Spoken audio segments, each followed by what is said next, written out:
to meet you here. Gracias, Elazari. Buenos días, hola. Mi nombre es Keren Elazari. Very happy to be here with you today because I want to give you my perspective of the future of cybersecurity and why I think it is you who can hack this future and save it for the next generations to come. And I want to give you a few good reasons to think like a hacker and think about cybersecurity as something that we should all care about. So in the next hour, a little less than an hour, I'm going to invite you to join me on a journey to the future of cybersecurity. And to start our journey into the future, we have to make a little stop in the past. 20 years ago, actually, exactly 20 years ago, Nicholas Negroponte from the MIT Media Lab in the United States envisioned the future of the digital world. He wrote a book called Being Digital.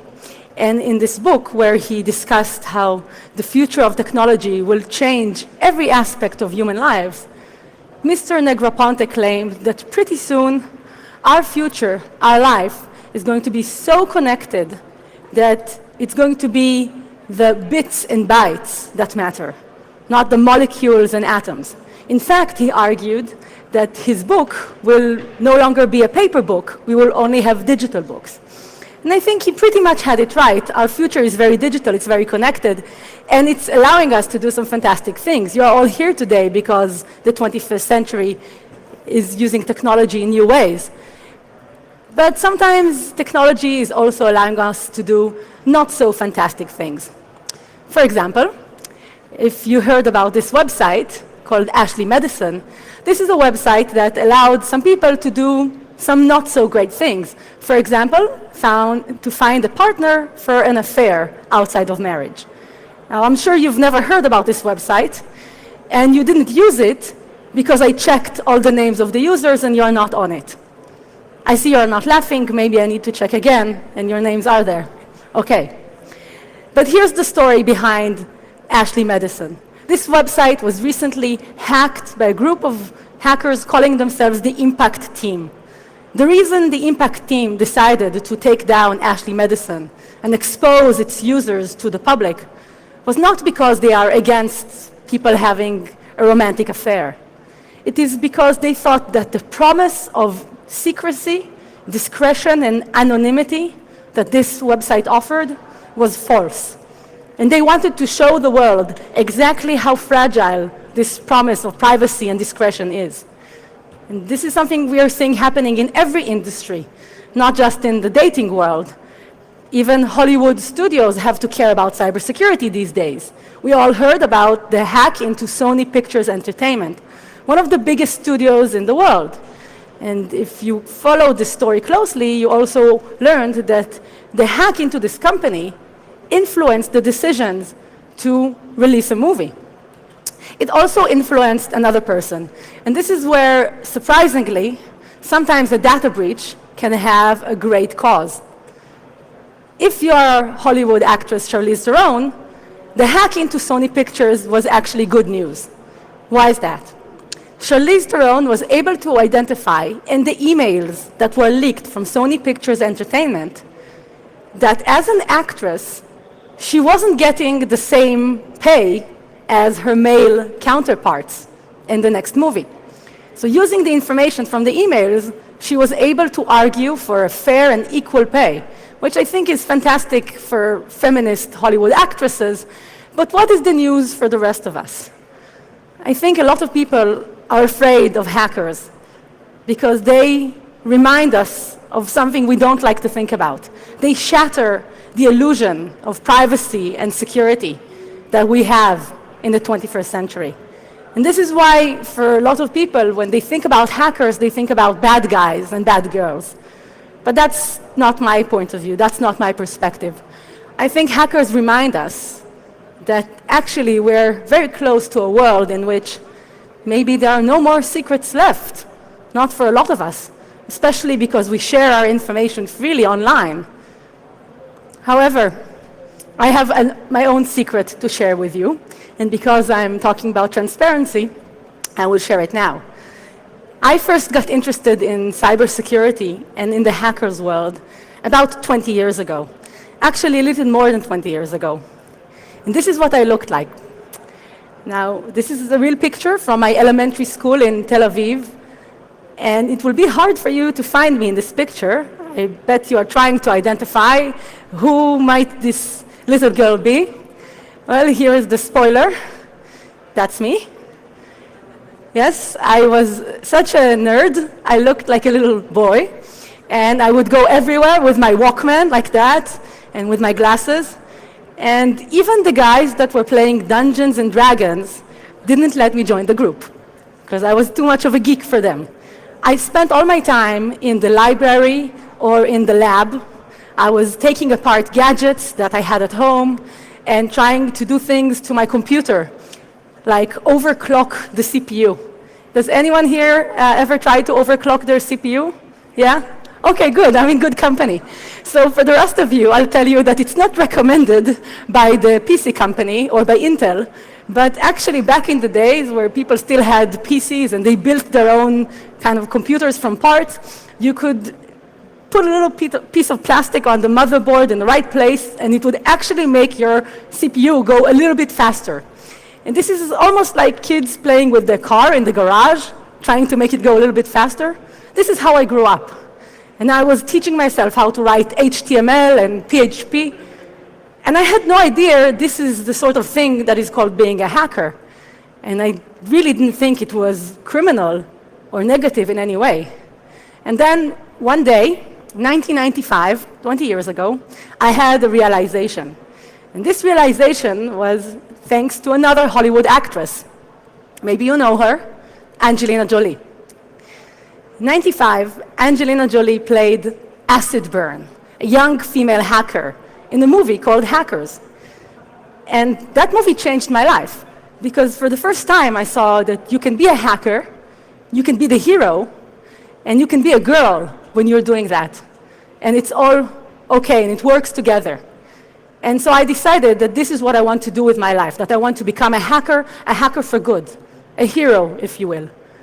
Thankfully, I had the right kind of support from my parents, and I was allowed to have my own computer at home, to explore the internet, to learn from other hackers that I met in IRC and other websites. I started a job in the local computer store so that I could meet those hackers that were also playing around with their computer and trying to overclock it.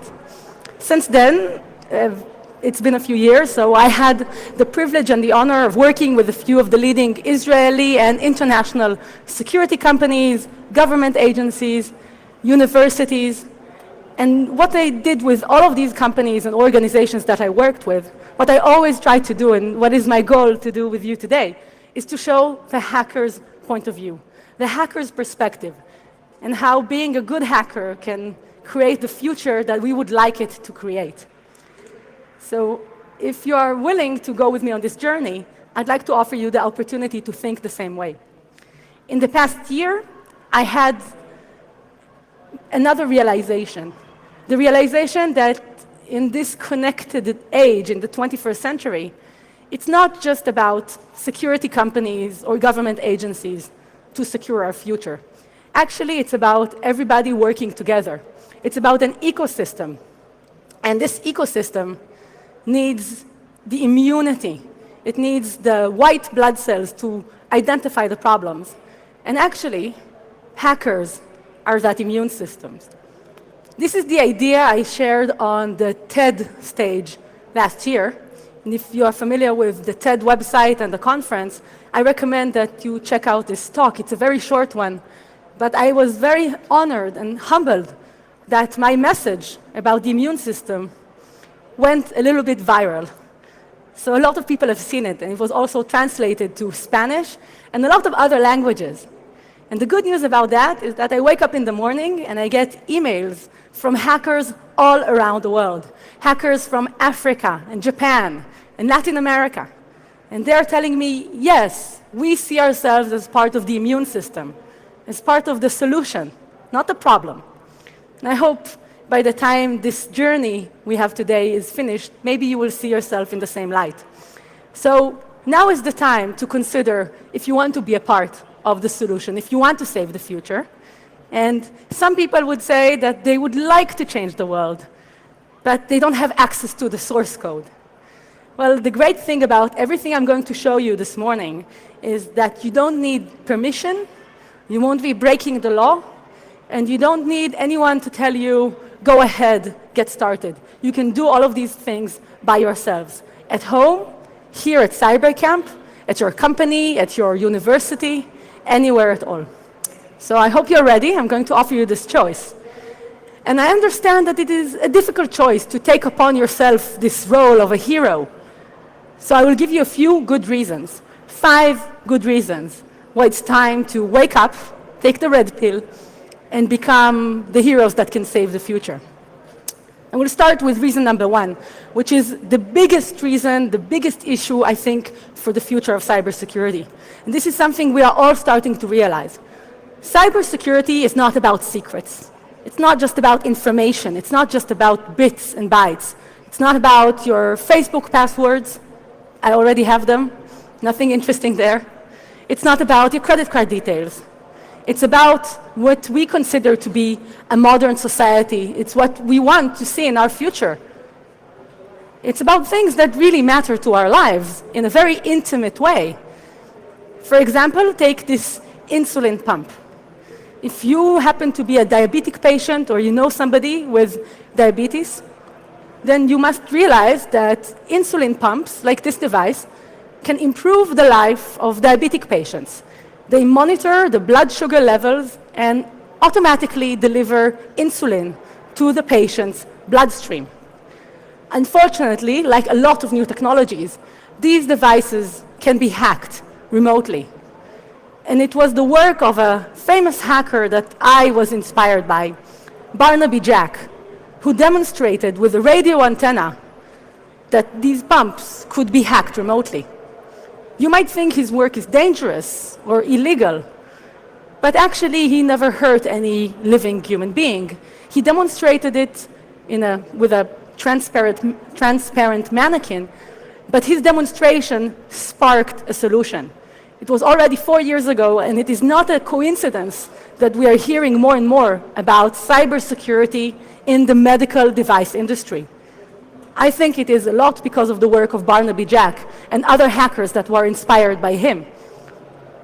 In fact, even the US Government Accountability Office and the FDA, the Federal Drug Administration, after they learned about Barnaby Jack's research, after they realized that hackers are looking at medical devices, they decided that for a new medical technology to come into the market, it doesn't just have to pass FDA approval. It also needs to be considered for cybersecurity risks.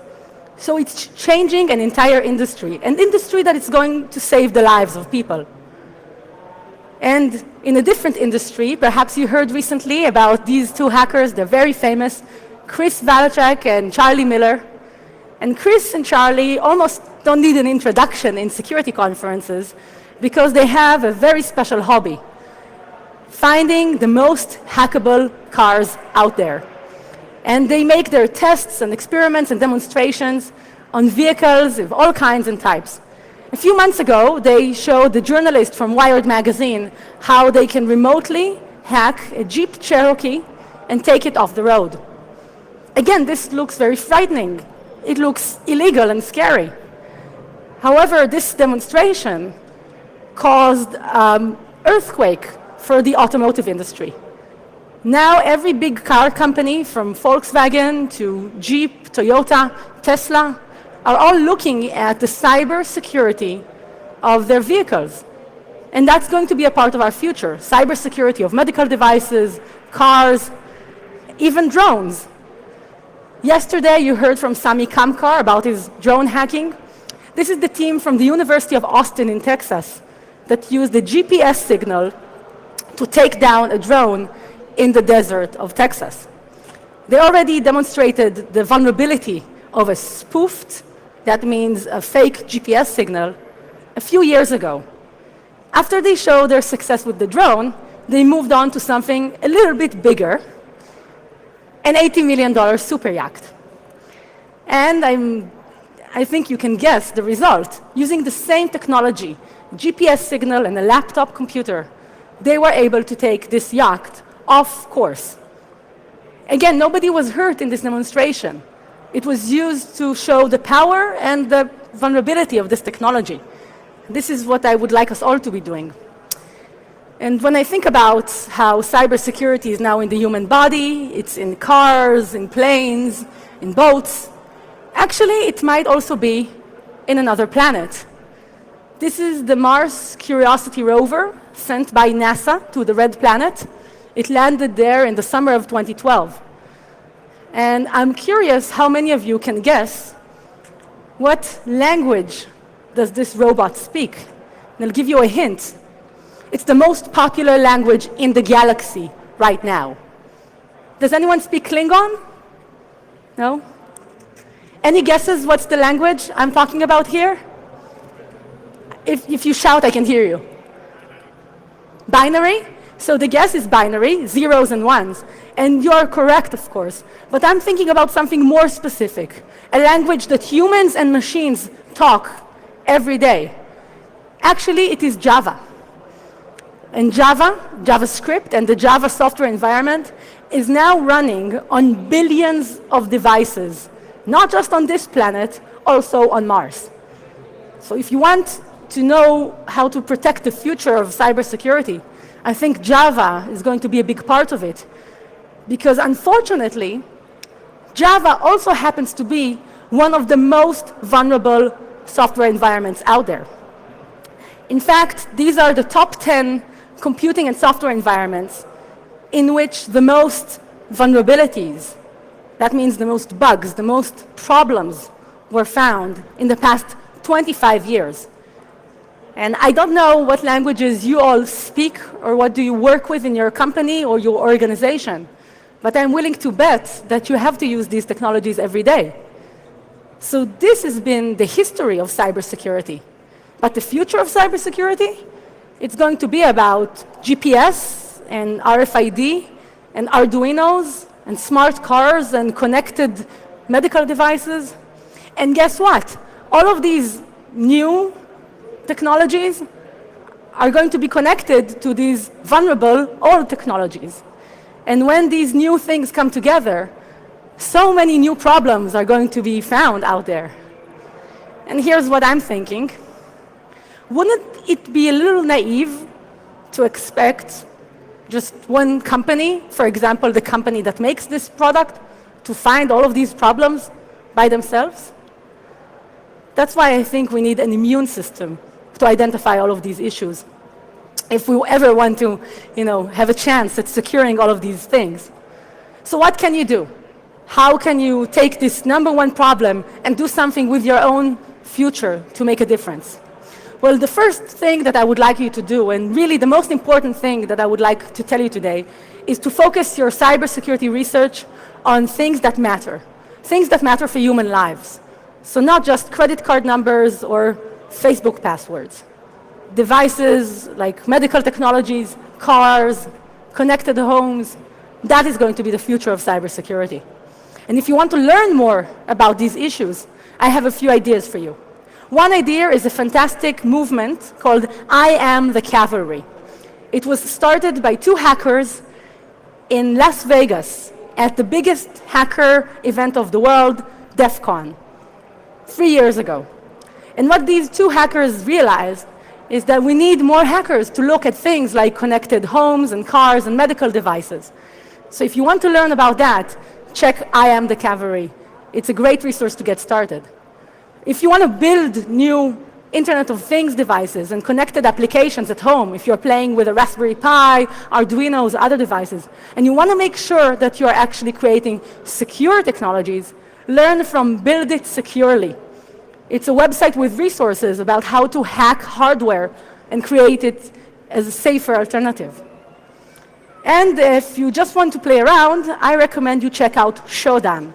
Anyone here ever used this website? Do you know Shodan? Great. So Shodan is like a search engine. It's like Google for connected devices. You can find cameras or refrigerators or anything that has been connected to the Internet of Things and has a default username and password. Maybe you'll find one in your home or office. And when you do, take the opportunity to tell someone what you discovered and make it different, change it. Don't leave it vulnerable like that. Finally, of course, if you didn't see Sami here yesterday, I recommend you check out his YouTube channel. Because what Sami Kamkar does is a lot of hardware hacking. And what I think is fantastic about him is that he has these YouTube videos where he shows exactly what he built, how he built it, how you can do the same, and you can learn from his experience. And his recent success with the drone hacking, a project he called Skyjack, you can see all about it on his YouTube channel. He used something called the Raspberry Pi. I'm guessing a lot of you know about Raspberry Pi, but for those who don't, Raspberry Pi is a microcomputer that you can buy for $20 to $30, and you can learn about hardware hacking yourself. Another resource where you can learn about this sort of thing is a website called Adafruit Industries. And it is a company started by Limor Fried, who is an American hacker who became an entrepreneur. She started a website to teach people about hardware hacking. And you can buy Raspberry Pis, you can learn about soldering, about electrical engineering, and buy projects that you can do at home with your kids or with your friends. And it's another great resource to take a look at. And now I'm moving on to the second problem. I promised that I will discuss 5 problems. So the second one, even if we do our best to secure the hardware and the modern technologies of our future, unfortunately, there are still some people out there that are working very hard, actually in the wrong direction. So they are making us all vulnerable. Maybe you can guess who I'm talking about here, but not to leave you guessing, I'll tell you that I'm referring to some of the biggest security agencies in the world, so-called security agencies, that actually invest a lot of money in software vulnerabilities and keep them insecure. And I think that makes everybody weaker. And I think the current discussion about making encryption weak will ultimately lead to negative results. Perhaps you didn't know about the SSL vulnerability called Heartbleed. Maybe you've never even heard about SSL. But if you used the internet in the past 10 years, I promise you that you've used SSL, because this is the most fundamental encryption technology that everybody uses to log into their bank, their Facebook account, to do almost anything online. And so the fact that the SSL software library, OpenSSL, had a bug in it, a bug called Heartbleed, and this bug was known for 2 years to the National Security Agency, and they didn't do anything about it. That, to me, is one of the problems, one of the big problems that we have to deal with to secure our future. People will tell you that hackers are the bad guys. I have a different idea. I think the real bad guys, the real villains, if you will, the anti-heroes of our stories, are not the hackers. Hackers actually uncover the villains. The real villains are these software vulnerabilities that are making us all insecure. And as long as humans create technology, as long as we write code, we will have software vulnerabilities. This is a reality. And so we all have to work together to find these problems, these bugs, these vulnerabilities, like an immune system.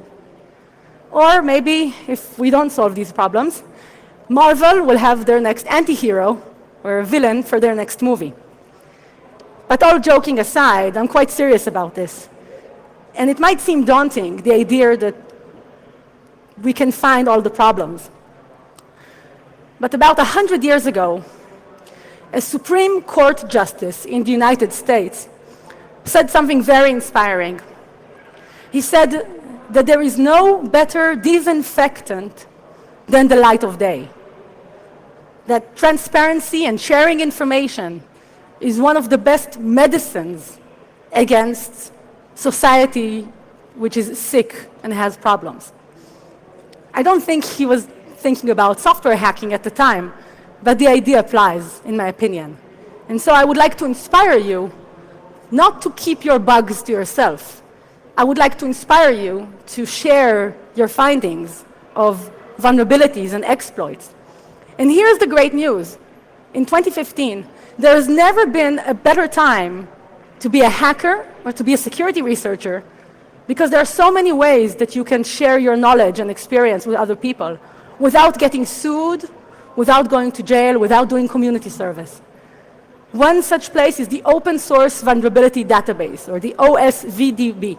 And you can upload a vulnerability to there, or you can check if the technology that you use already has a known vulnerability, which is listed on this website.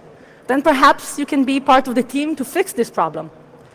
If you are not in the business of vulnerabilities, but rather prefer exploits, which are the way to bring a vulnerability into reality, there is the exploit database, started by the same people that teach the offensive security courses at Black Hat, if you're familiar with that. And there is competitions at all of the biggest hacker conferences. Here in CyberCamp, I think there are also some competitions, but around the world, there are challenges like Pwn to Own, where all of the latest gadgets, the new phones, iPhones, and Blackberries, I guess, and Google phones, are tested to see who can hack them the fastest. There are so many ways to be a good hacker right now and make a difference in the world.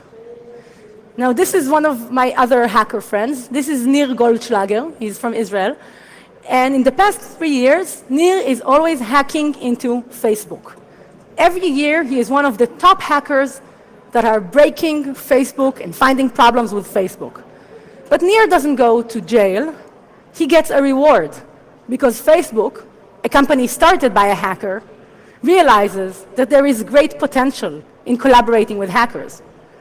Facebook has one of the biggest bug bounty program in Silicon Valley right now.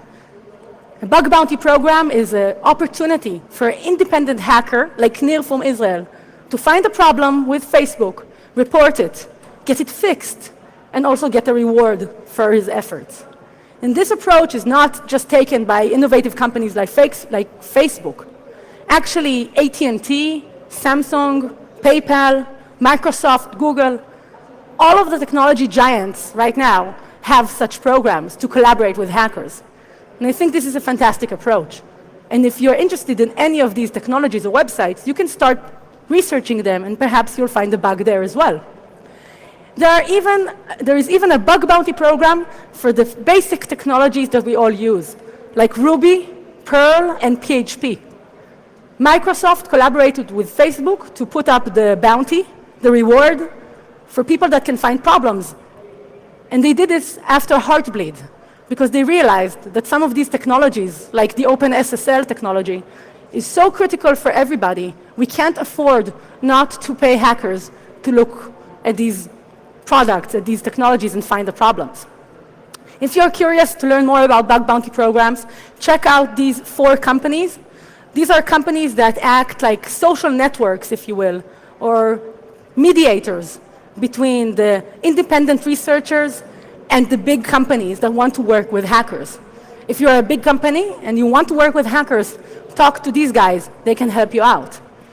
And I'm very passionate about this, so in the past year I started a study, a research project, back home at Tel Aviv University to look at the value of bug bounty programs. I was inspired by a different study done by Berkeley University in California. They looked at the bug bounty programs of Google and Mozilla. And here's the good news. If you use Google Chrome or the Mozilla Firefox browser, in a way, you're already enjoying the fruits and the benefits of the immune system, because these 2 programs collaborate the most with hackers, and they find the problems which are the most severe in their code by working with outside hackers. So this is what I think is a great approach for the future. But I see some of you are still like this. Okay, I understand. I'll try and give you a few more good reasons to wake up, to take the red pill, to think like you can be the hero of the future. So, reason number 3. You cannot do anything about cybersecurity. It's okay. There are a lot of very creative criminals out there. And these criminals don't really care about your secrets. What they really care about is making money. So, for example, the people that hacked into Target, I'm sure you heard about the massive breach into this big American company, a very serious company, a company that has $1 million security budget and a lot of good technology in place. How were the hackers so clever at getting into the system? Well, actually, they didn't hack Target first. They hacked a small company, Fazio Mechanical Services, from Pittsburgh, Pennsylvania. I would be surprised if you ever heard about Fazio Mechanical Services, because they are a refrigerator maintenance company. And as a refrigerator maintenance company, they didn't think they need antivirus or any kind of security in place. But they also happened to be the refrigerator maintenance company for Target. And so for the criminals, it was much easier to first hack into Fazio Mechanical Services and then use the Target Partner Portal, which is a third-party application, software created by another company, as the first entry point into Target, where they were able to steal 80 million credit card numbers. This company, the company that makes this portal, and this company didn't think they have anything to hide. After all, they're not very secret. They don't deal with private information. However, they were the entry point to Target. And this is another very creative criminal. I don't know if you ever had the chance to meet him. His name is Vladimir Chechin from Estonia. And I think he is currently spending some time in an American prison, because Vladimir Chechin was very creative, very clever, and he was able to infect 4 million PCs around the world with a virus called DNS changer, or ghost click in one of its other names. Maybe you never heard about DNS. Maybe you never heard about DNS changer. But this is another fundamental technology that allows us to browse the internet every day. And what is very clever and creative about Vladimir Chechin is that he infected 4 million devices, but he didn't care about the secrets that people had. He didn't care about the credit card numbers on these devices. In fact, he even infected thousands of computers at NASA, the American Space Agency, but he didn't care about where they are hiding the aliens or what they found in Area 51.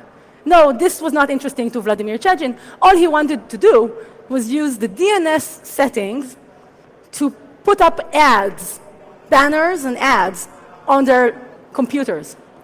And this is something called a combination of malware and advertising, or in short, malvertising. And Vladimir made a lot of money from malvertising, because the companies that were putting up those banners thought that they were getting millions of views and clicks, where in fact it was just a DNS redirection that made them think those banners are being shown to people. Vladimir didn't care about your secrets. He cared about using every computer that he can get his hands on as another resource to make money. So maybe you don't care about the future of cybersecurity. Every resource that you have will be taken over by a criminal to make money. In fact, even a connected CCTV camera can become a part of a botnet. Now, some people think, I don't care if they hack into my CCTV camera. So what if it has a default username and password? They can look in my backyard, there's nothing interesting going on there.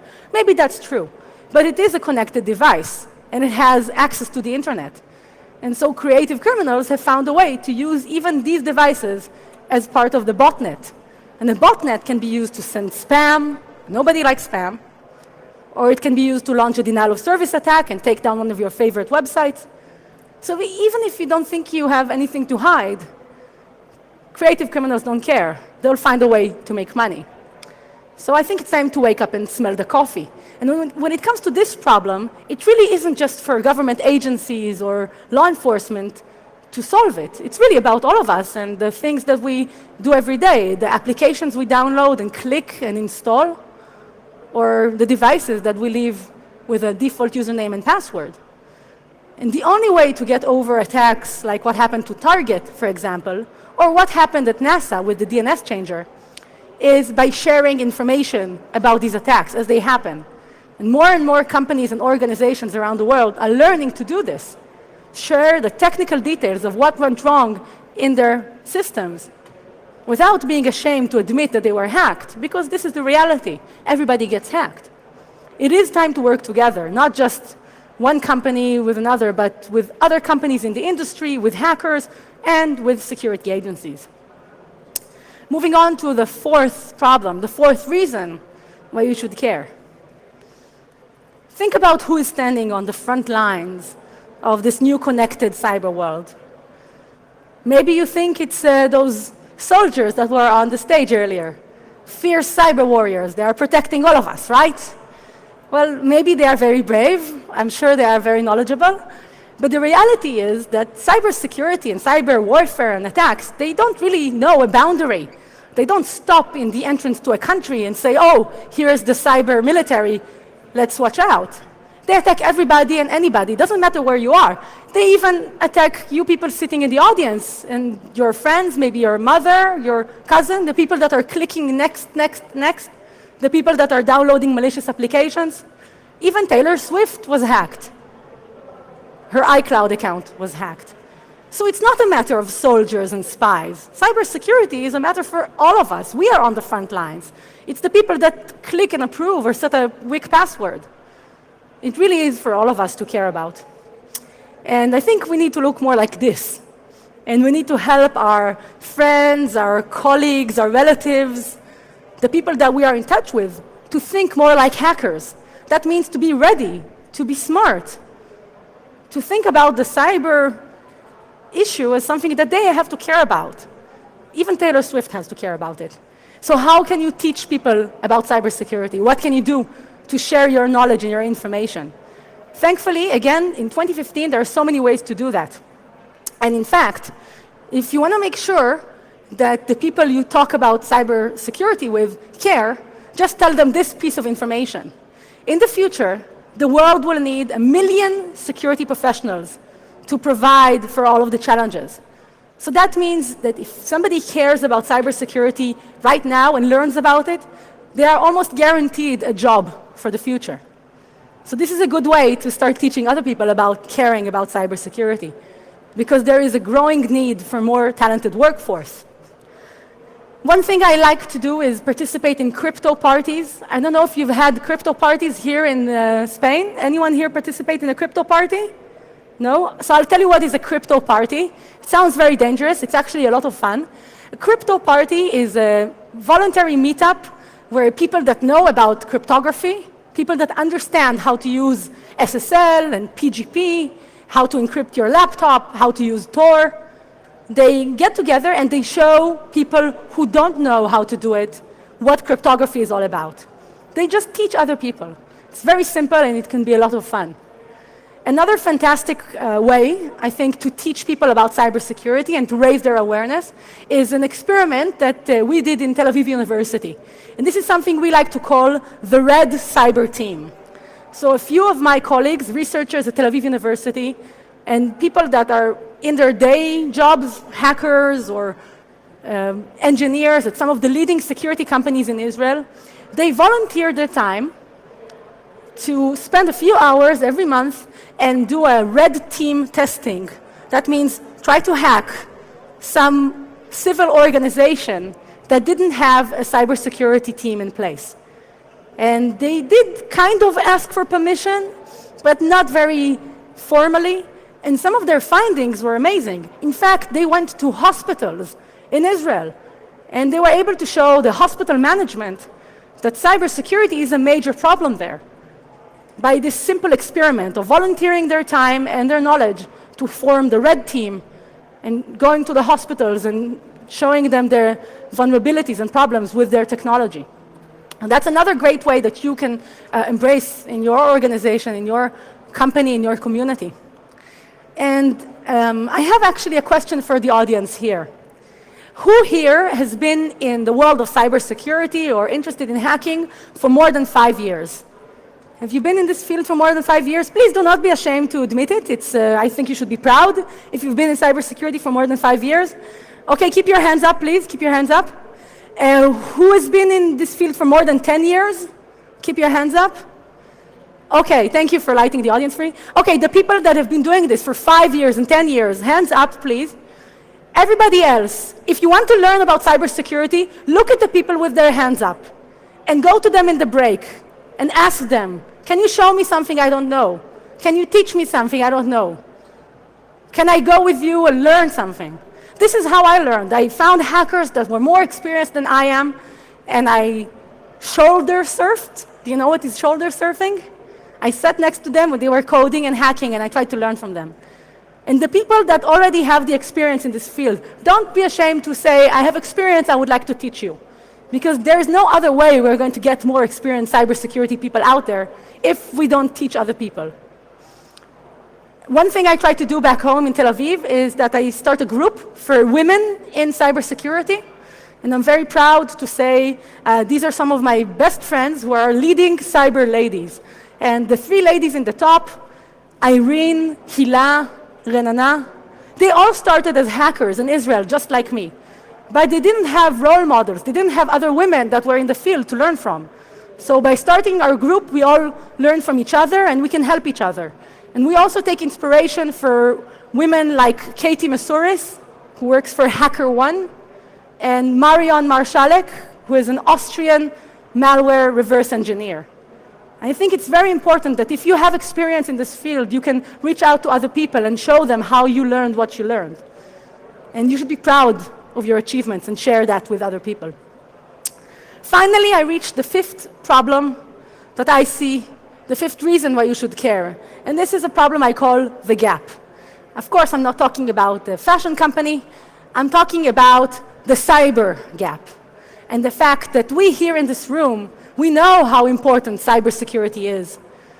But when we try to talk about it, or when we hear something about it in the news, it's more like this. Oh no, this cyber technology is going to destroy our planet, and hackers can destroy a uranium enrichment facility, and everything is going to be an apocalypse, and the next world war will be with sticks and stones. Probably you heard all of this stuff in the news.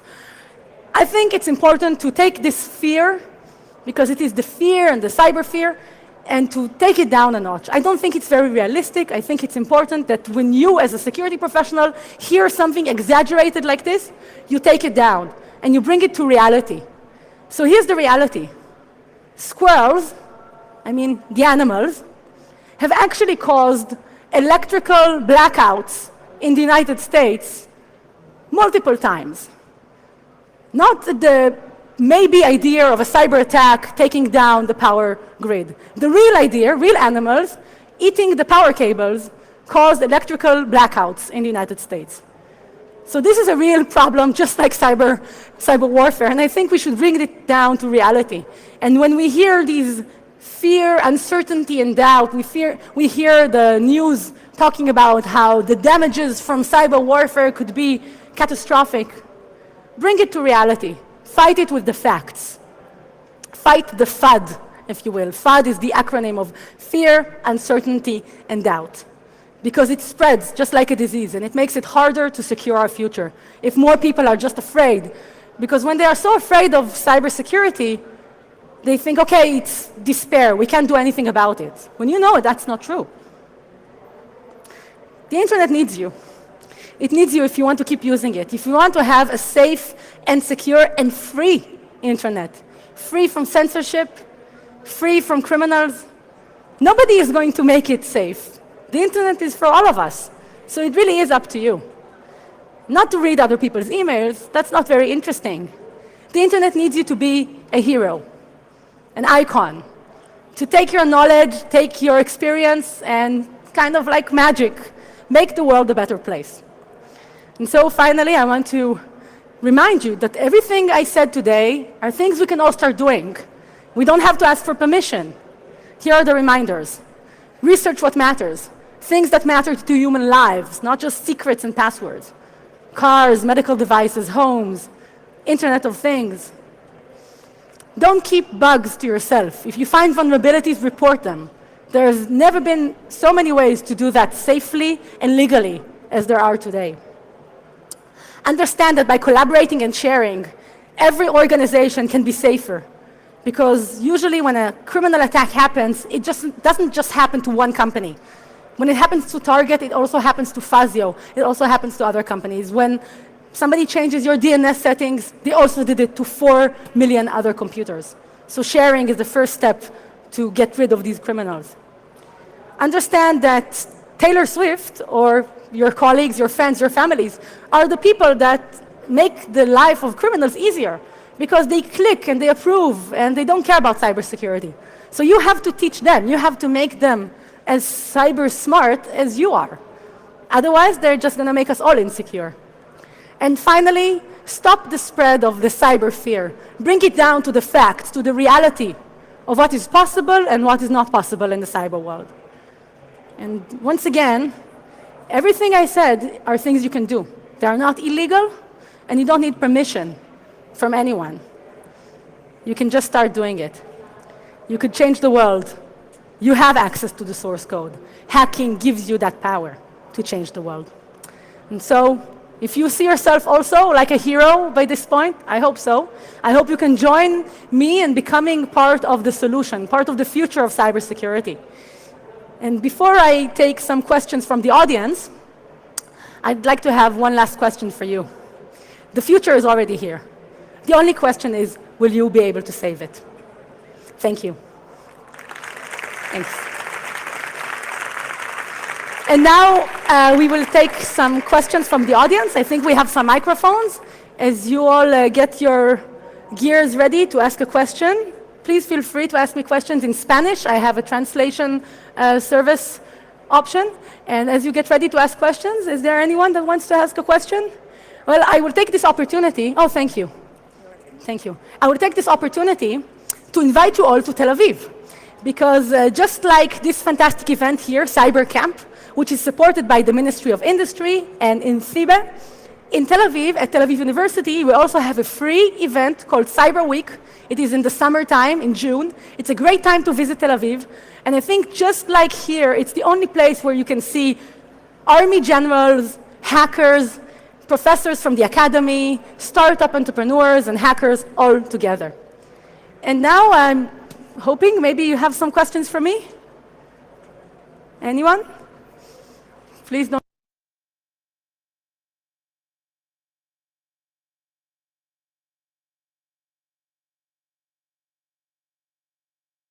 Okay. So I have another question for the audience. Oh, yes, we have a question over there. Yes, please. Is it in Spanish? Okay, I can sing. I think I can do this in English. Perfect. So I have a simple question. Why do you do this? Why are you a hacker? What is your philosophy, your working philosophy? Thank you for the question. So I think it's clear that I'm very passionate about this. Maybe you can say that I am naive or romantic. I grew up in the 90s. And in the 90s, the idea of the internet, the idea of connected technology was a huge promise. I saw my science fiction books come into a reality. I was a big fan of cyberpunk literature. It's a type of science fiction. And I read in the books about hackers with connected devices that from their brains that are hacking an internet. And I saw that this was becoming a reality in the 90s. And then in the year 2000 and onwards, I saw this promise and this reality become broken and become dangerous and threatening. And so for me, that is the motivation to be the good hacker and work with companies and universities and talk to you here today to try and make this promise come back. I really believe in the future that technology can empower us, not just be a danger and a threat. Thank you for the kind question. We have more questions coming up, I think. Yes, I think one there and one there. Yes, the guy with the hat. Oh, Is it in Spanish? Or in English? English, please. It's up to you. Sorry for my English. In a society like Irish societies, do you feel some obstacles or something hard for if you are a woman? And And this is my question. How do You're you asking feel? if I'm a woman? Yes, I was born a woman. Yes, and this is the reason why in your society I feel your bases are separated, women and men, and it's a male society maybe. In the Israeli society? Yes. No, that's not true. No, But thank you for okay. the question. Let me answer it. So it's a common misconception that in the Israeli society, women and men are separated. This is actually true for Orthodox Jewish religious people. In the synagogue, they sit separately. But in the Israeli society, which is, 5 or 6 million people who are not religious, I think women are extremely equal in Israel. Our current parliament has 25% women, many of them newly elected members of parliament. In the military, we all serve together. I had the privilege and the honor of serving with my friends, and I think that we contribute in the same way to society and we are treated in the same way. Maybe this is an overly positive view, but that has been my experience. And yes, it's true that as a woman in this field of cybersecurity, I was often one of the only women around. I tried not to make it a problem for me, and I tried to look for role models. So for me, it was Angelina Jolie, a role model from the movies. Today, the reason I have the group of the leading cyber ladies in Israel, and there are more than 100 women in there. Some of them are twice my age. Some of them are working with the biggest government ministries or banks. Some of them are doctors, professors. Is to bring these women together so that they can be role model for other women or guys or girls, anyone that wants to find their place in this world, in this industry. Thank you for that question. Do we have any more questions? I see one over there and one over here. I don't know if we have the time for the questions. Sheikh Elazari, I have time for 2 questions. Okay, so please, let's have the first one. Where was it? The one with the question, raise your hand. Okay, hi. Okay, thank you. Thank you. We are usually encouraged to become hackers in conferences like this, but then the real truth is what we see. The example is Edward Snowden. He has to hide from the world because he tried to help society. So I would like to know your opinion about this kind of problem we are having with hackers in society. I understand the question. So personally, I think if you consider the effect that Edward Snowden had, he had an impact. And yes, he's paying a personal price for what he did, but he did have an impact, a massive impact, a historical impact on the world. And I think if you consider around the world, there are different points of view about what Snowden did. And in some countries, in some places, he's not seen so much as a hacker, but more as a whistleblower or a social activist. Everything I talked to you about today is about being a hacker in a good light. It's about finding problems. And you know what? 10 years ago, some of the things I was talking about were illegal, and I would definitely get a call from the police. But today, that's great news. There are actually so many ways you can be a hacker without being sued. And I think the first place to start is, at least from my point of view, is to say I'm a hacker, proudly. Not to say, hacker is a negative term, it's a criminal term. Take that word back. Say that being a hacker is something creative, clever, something that we need in the world. That's my point of view. And I think the last question over there. Yes, please. Yes, you talk about good hackers and bad hackers, but how can we know the exactly line that separates both of them? That's a very good question. What is the line that separates a good hacker from a bad hacker? Sometimes you hear about white hat and black hat. Have you heard this term? White hat hackers, the good guys, black hats, the bad guys. Actually, I think it's more 50 shades of gray. So there is a lot of nuance. And really, in my point of view, it's about the motivation. It's about the moral compass. So if somebody is hacking just so that they would become famous, or that they make a lot of money, or that they cause embarrassment to somebody else, in my point of view, that's bad. If somebody is making a demonstration, even if it's scary and dangerous, like what Barnaby Jack did, but they're doing it for the better good, to make a difference, to demonstrate the problem, I see that as good. Of course, it's important to remember that there is also the political ideology. So perhaps the people from Anonymous were trying to hack ISIS. What they're doing maybe is illegal, but it is on the broader scale for a good cause. So it's up to each of us to decide what values do we stand for, and according to that, what kind of hackers we want to be. Thank you. Okay, I think we're done. Thank you so much. Gracias. Thank you so much. Thank you.